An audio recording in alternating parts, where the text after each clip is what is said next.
latest visuals that are coming in about how there is this interaction consistently with the Cyprus President, Nikos Christodoulidis, and Prime Minister Modi will also hold formal bilateral talks with the President. Discussions will cover trade, investment, education, digital cooperation and regional security. On broader international developments as well, India-EU partnership, India-Middle East-Europe economic corridor, which is of immense significance to India. The President also describing as much about the surroundings around, whether it's the official town hall location or, of course, about the history and background of Cyprus. There is an official lunch that is set to be hosted in the honor of Prime Minister Modi at the Presidential Palace before he departs for Canada for the G7 summit. So new avenues there being explored of cooperation, strategic, cultural and economic ties between the two democracies. And of course, we saw the Indian community visuals as well. Every time Prime Minister Modi arrives, there is the diaspora that happily comes in to be able to share a word or two with Prime Minister Modi, express support. There were students, professionals, members of the diaspora who had come in large numbers.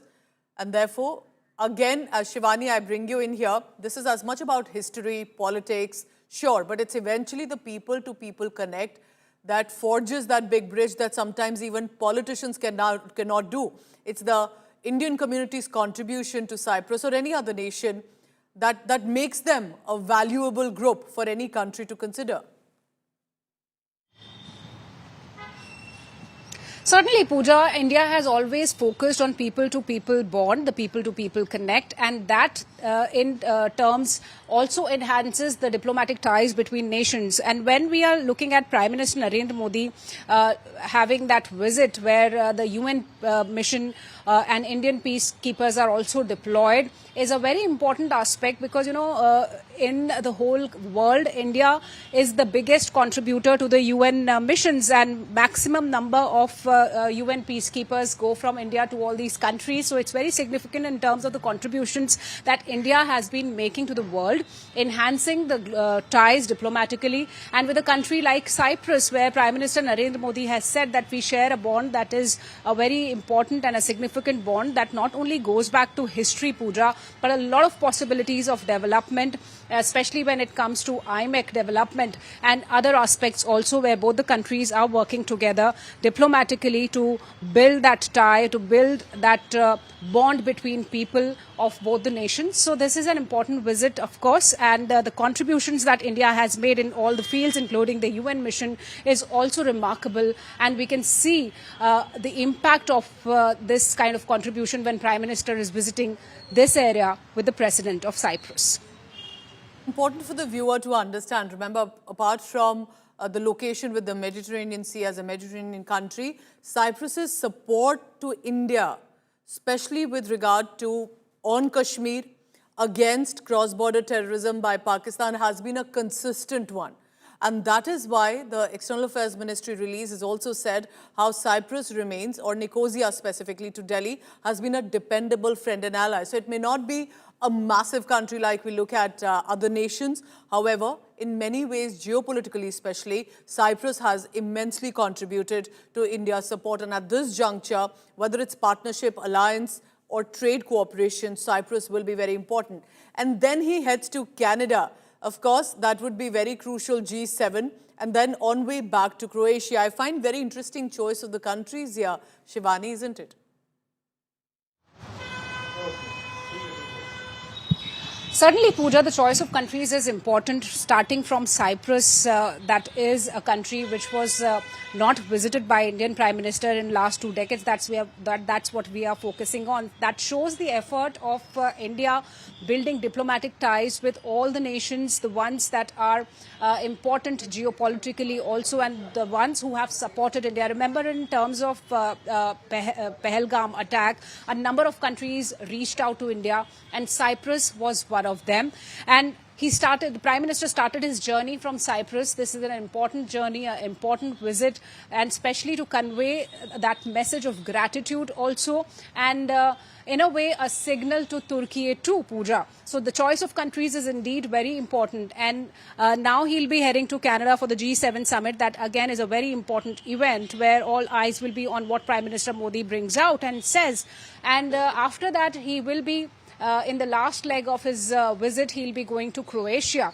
So important countries, and in terms of the principles of India's reaching out diplomatically to the nations and sending those messages of gratitude, especially to the countries who've stood by India in its fight against terrorism, is also an important message.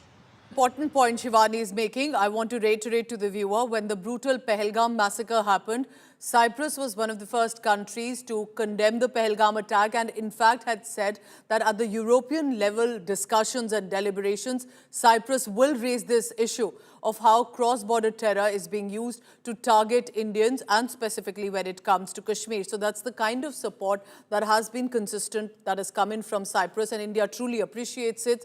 And one of the reasons possibly that this moment of acknowledgement, of gratitude, of thanking the Cyprus government has come in. So the visuals on your screen, he was received by the President Nicholas and then heading for a joint discussion.